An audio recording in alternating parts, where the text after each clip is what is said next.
The Apollo University, University of Leicester. 35 lakhs fees for 3-year BTech CSE UK.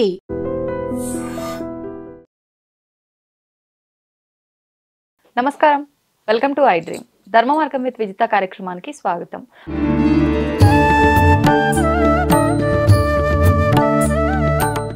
నమస్తే అమ్మా. నమస్తే అమ్మా, శ్రీమాత్రే నమః. అమ్మా, బల్లులు ఒక్కొక్కసారి మన పైన పడుతూ ఉంటాయి. కొన్నిసార్లు బల్లి ఏ ప్రదేశంలో పడుతుందో దాన్ని బట్టి వాళ్ళకు ముందు జరగబోయేదంతా కూడా ఈ ప్రభావం చూపిస్తుంది. అది పాజిటివ్ అయినా నెగిటివ్ అయినా అంటుంటారు. ఆడవాళ్ళకు ఒక రకంగా, మగవాళ్ళకు ఒక రకంగా చూపిస్తుంది అంటూ ఉంటారు. కొన్నిసార్లు బల్లి పడ్డప్పుడు అసలు ఇదంతా ఏం లేదు, మూఢనమ్మకము, తలస్నానం చేసి దేవుడి దగ్గర నమస్కారం చేసుకుంటే సరిపోతుంది, ఏ దోషం ఉండదు అని అంటుంటారు.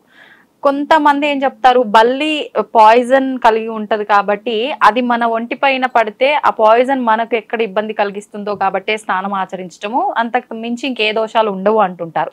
ఇన్ని రకాల విధానాల్లో అసలు మనం ఏ రకమైన విధానాన్ని వాస్తవం అనుకోవచ్చు, ఎటువంటి విధానాన్ని ఆచరించవచ్చు?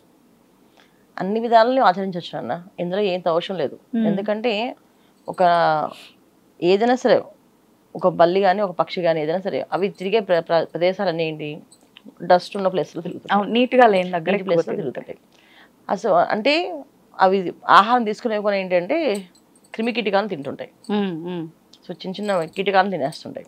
అవి తినేవి కనుక పూర్వం ఏంటంటే అది పడిందంటే ఇప్పుడు ఆ స్పర్శ మన ఒంటి మీద పడగానే అది ఒక పాయిజన్ దానికుంటే ఏదైతే ఉందో ఒంటి మీద అది మనకు తగిలి, సో అందుకే విష పదార్థాలతో కూడింది కనుక పడగానే స్నానం చేయమని చెప్పేసి అన్నారు. పూర్వం ఏంటంటే అది ఒక సిగ్నల్ అన్నమాట. మనకి భగవంతుడు పూజ చేసి వచ్చిన తర్వాత బల్లి ఇలా పడింది అంటే ఈ ఖచ్చితంగా ఇది ఏదో అపాయం ఉంటుంది మనకి అనేది ఒక సిగ్నల్ ఉండేది. పూజ అయిపోయిన తర్వాత అంటే పూజ గదిలోంచి బయటికి వస్తుంటే ఏదైనా జరిగింది, అది పడిందంటే వెంటనే ఇదేదో సంబంధించింది, అది దేనివైపు పడింది అంటే ఎడమవైపు కానీ కుడివైపు కానీ పడింది అంటే కుడివైపు పడితే ఆడవాళ్ళకి కాస్త చెడు ఫలితాలు, ఎడం పక్క పడితే మంచి ఫలితాలు, అంటే వాళ్ళకి ఇటువంటి ఇబ్బందులు లేవని అర్థం.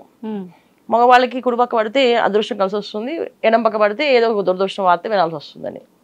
సో అది భుజాల మీద, అలాగే శిరస్సు మీద పడితే ప్రాణం మీద ఆపద ఉంది అని చెప్పేసి.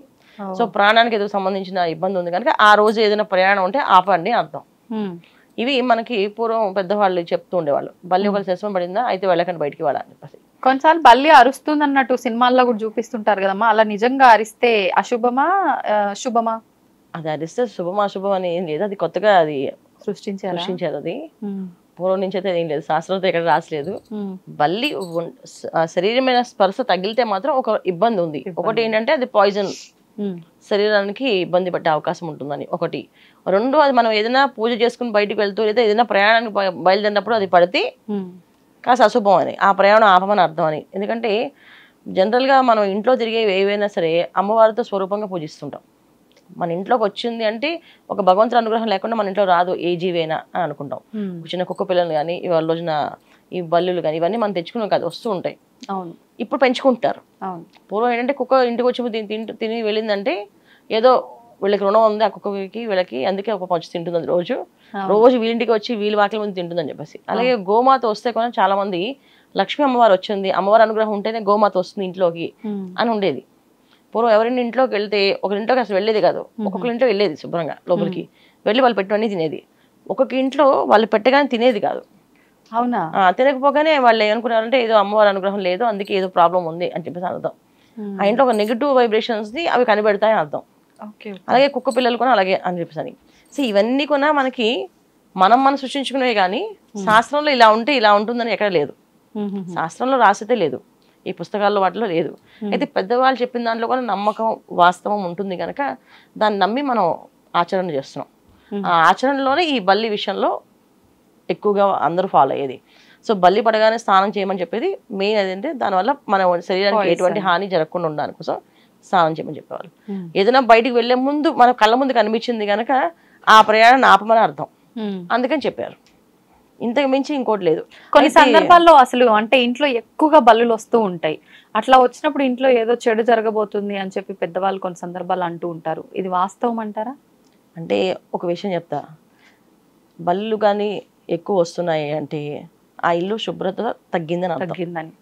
ఇప్పుడు అశుభంగా ఉన్న ఇంట్లో అంటే ముందు హెల్త్ ఆరోగ్యం అయితే పాడవుతుంది. కదా. మనం 10 సార్లు చేతులు కడుక్కొని తినాలంటారు ఆహారాన్ని. తెలియకుండా కొన్ని జీవులు మన చేతుల్లో ఉంటాయి, అంటుకుంటాయి అంటారు. సో అది మనం దేంతో చూస్తే వాళ్ళ సైన్స్ ప్రకారం చూస్తే వాళ్ళ దాంట్లో చూస్తే ఖచ్చితంగా కనిపిస్తుంది అంటారు. సూక్ష్మజీవులు ఎన్ని ఉన్నాయి మన ఒంటి మీద అనేసి. సో అందుకని పరిశుభ్రత చాలా అవసరం. శుభ్రత ఎప్పుడైతే లోపిస్తుందో అప్పుడు ఇలాంటి క్రిమికీటకాలన్నీ బయటకు వస్తాయి. ఇవన్నీ కొన్ని దానికి సంబంధించినవి. సో అవి ఎక్కువ వస్తున్న అశుభం జరుగుతుంది అని అర్థం ఏంటంటే పెద్దవాళ్ళు ఏం చెప్పారంటే శుభ్రం పరచుకొని చెప్పలేక, మొహం మీద చెప్పలేక, అలా రాకూడదు, వస్తే అది మంచిది కాదు మీకు అని చెప్పేవాళ్ళు. ఇప్పుడంటే ఫేస్ మీద చెప్తున్నాను, ఏ విషయమైనా మొహం మీద మొహం చెప్పేస్తున్నారు, ఇలా కలిస్తున్నారు, మీరు తప్పు చేస్తున్నారని. మనకు ఒక శాస్త్రం ఉంది ఏంటంటే మనకంటే ఒక రోజు పెద్దవాళ్ళని, మనకంటే ఒక రోజు చిన్నవాళ్ళని, ఒక రోజు పెద్దవాళ్ళని గౌరవంగా మాట్లాడాలి, ఒక రోజు చిన్నవాళ్ళని అభిమానంతో మాట్లాడాలి. వాళ్ళకి చిన్నవాళ్ళు తెలియక చేస్తున్నారు, నేర్పించాలి. పెద్దవాళ్ళు గౌరవంగా చెప్పాలి, ఒక వాళ్ళు చేసిన తప్పైనా సరే అది మనం మర్యాదపూర్వకంగా చెప్పాలి. ఇవి ఉండేది పూర్వం. ఇప్పుడు అవి లేవు కనుక సో దాన్ని ఎలా చెప్పాలో తెలియక ఇలా బల్లి వస్తే అశుభము, ఎక్కువ వస్తే ఇంకా అశుభం జరుగుతుంది అని చెప్తున్నారు. అంటే ఏంటి, మన ఇల్లు శుభ్రంగా చేసుకోవడం. అయితే మన ఇంట్లో ఆలోచనల విధానాలు అంటే మనుషులు గొడవలు పడుతూ ఎక్కువ ఆర్గ్యుమెంట్స్ ఎక్కువ పెట్టుకుంటూ ఇల్లంతా ఎలా పడితే వదిలేస్తాం కదా, దానివల్ల కూడా ఇలా వస్తాయి అన్నమాట.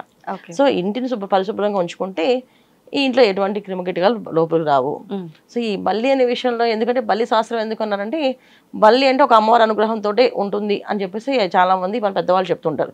ఇంట్లో ఒక బల్లి వచ్చింది అంటే అది అమ్మవారి అనుగ్రహం అంటారు. అందుకని అమ్మవారు మనం పూజ చేసాక అమ్మవారు మనం కాపాడుతుంది. అందుకే అది బల్లి మనం పడి ఆ సిగ్నల్ మనకి ఇచ్చింది. సో మీరు అది ఫాలో అవ్వండి అని చెప్పేసి బల్లి గురించి ఒక పుస్తకం రాశారు. ఒక శాస్త్రం బల్లి శాస్త్రం కూడా ఉంది. పూజ రూమ్కి బల్లికి సంబంధం ఉందా? కాదన్న, భగవంతుడికి బల్లికి సంబంధం ఉంది. ఓకే. అంటే కొన్ని సందర్భాల్లో ఈ మధ్య కొంతమంది చెప్తూ ఉంటారు పూజ రూమ్ లో బల్లి తిరుగుతుంది అని చెప్పి, మనం పటాలు తీసి క్లీన్ చేయాలంటే కూడా చాలా మంది భయపడుతున్నారు వెనకాల బల్లు ఉంటున్నాయి అని చెప్పి. అవును, ఇది ఎందుకు అంటే మనం ఇవాళ రోజున ఫోటో ఫ్రేమ్స్ అన్ని ఉన్నాయి కదా, అవన్నీ ప్లాస్టిక్, తర్వాత దానిపైన కార్డ్ షీట్ అన్నది. ఆ కార్డ్ షీట్స్ ఏదైతే ఉన్నాయో దాన్ని తినడానికి కాక్రోచెస్ పడతాయి, చెద. ఆ చెదని తినడానికి ఇవి వస్తాయి. సో మనం ఎక్కడైనా అన్ని చోట్ల ఏం చేస్తాం, నీట్ అండ్ క్లీన్ గా పెట్టుకుంటాం ఏంటి, మొత్తం పర్ఫ్యూమ్స్ కానీ ఏదో వేసుకోవడం కానీ అన్ని చేస్తున్నారు. దేవుడు వచ్చినప్పటికి ఏముంది, ధూపం అగరబత్తి ఇస్తారు, కొంతమంది ఓసారి అది కూడా ఇవ్వరు, దీపం ఒకటి పెట్టి వదిలేస్తున్నారు. సో ఆ సువాసన కలిగిన సంబంధించిన ఏమి ఉండవు అక్కడ. దానివల్ల ఏమవుతుందంటే ఆ చెమ్మగా ఉండి ఆ క్లోజ్గా ఉండడం వల్ల కాస్త క్రిమికీటకాలు వస్తాయి. అవి తినడానికి వస్తాయి. ఫోటోలు వెనకాతలే ఎందుకు వెళ్తుంది అంటే అవి అక్కడే ఉంటాయి కనుక, దాని వెనక ఫ్రేమ్ వెనకాతల తినడానికి ఉంటుంది. అందుకని బల్లులు వస్తాయి. మీరు రోజు ప్రతి బుధవారం అంటే వారంలో ఒక రోజు పెట్టుకోవాలి. ఆ ఒక రోజు ప్రతి బుధవారం శుభ్రంగా ఫొటోస్ అని ఫ్రేమ్స్ అని తీసి నీట్గా బ్యాక్ సైడ్ కూడా తుడిచేసి మీరు పెట్టుకుంటే బల్లి కాదు ఏమీ రావు లోపలికి, నీట్గా శుభ్రంగా ఉంచుకుంటే అంతే. సో బల్లులు ఉండడానికి చీకటి ప్లేసుల్లో, చీకటి ప్రదేశాల్లో ఉంటాయి. సో ఎక్కువ మనం ఫొటోస్ పెట్టేస్తే వారికి పెట్టేస్తే దాని లోపల అంతా చీకటి అయిపోతుందా, ఇలా మొత్తం ఫ్రేమ్స్ అని పెట్టేస్తాం, దాని వెనకంతా చీకటి. అప్పుడు అది ఎక్కడ దాంకుంటుంది, ఆ ప్లేస్కి వెళ్ళి దాంకుంటుంది. అప్పుడు ఫోటో ఫ్రేమ్ దగ్గర అది కదులుతుంది. అలాగే బీరువా వెనకాల ఉంటుంది చాలా మందికి. బీరువా డస్ట్ క్లీన్ చేద్దాం బీరువాలో జరిపోగానే బల్లులు బయటకు వస్తాయి. సో అక్కడ కూడా ఉంటాయి. సో ఏంటంటే మనము శుభ్రంగా ఉండడం, మనమే కాకుండా మన ఇల్లుని శుభ్రంగా ఉంచుకోవడం, ప్రదేశాలన్నీ శుభ్రంగా ఉంచుకోవడం, వాడే వస్తువులన్నీ శుభ్రంగా ఉంచుకోవడం. అందుకే పూర్వం ఇది వాస్తు శాస్త్రం అంటారు అన్న. ఇది వాస్తు శాస్త్రం ఏంటంటే ప్రతి వస్తువుకి గోడకి ఒక అంగుళం గ్యాప్ ఇచ్చి ఉంచాలని చెప్పేవారు. ఎందుకంటే దాన్ని శుభ్రపరచడానికి.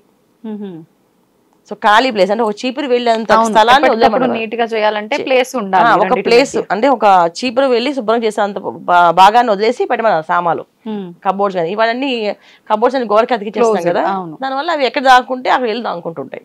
అట్లా అనమాట. ధన్యవాదాలమ్మా. నమస్తే అమ్మా. శ్రీమాత్రే నమః. తవ్వుతూనే శివలింగం సరే దాన్ని అట్లా కప్పేసేయండి, చూపించదండి. మూర్తి పూజ కాదు, సాక్షాత్ బ్రజేంద్ర నందన భగవాన్ ఉన్నారు మూర్తిలో. ఏమీ ఆశించకుండా ఆరాధించే వాళ్ళు కూడా ఉన్నారా ప్రభుజీ? నిజమైన భక్తి అంటే మనకు తెలియదు కాబట్టి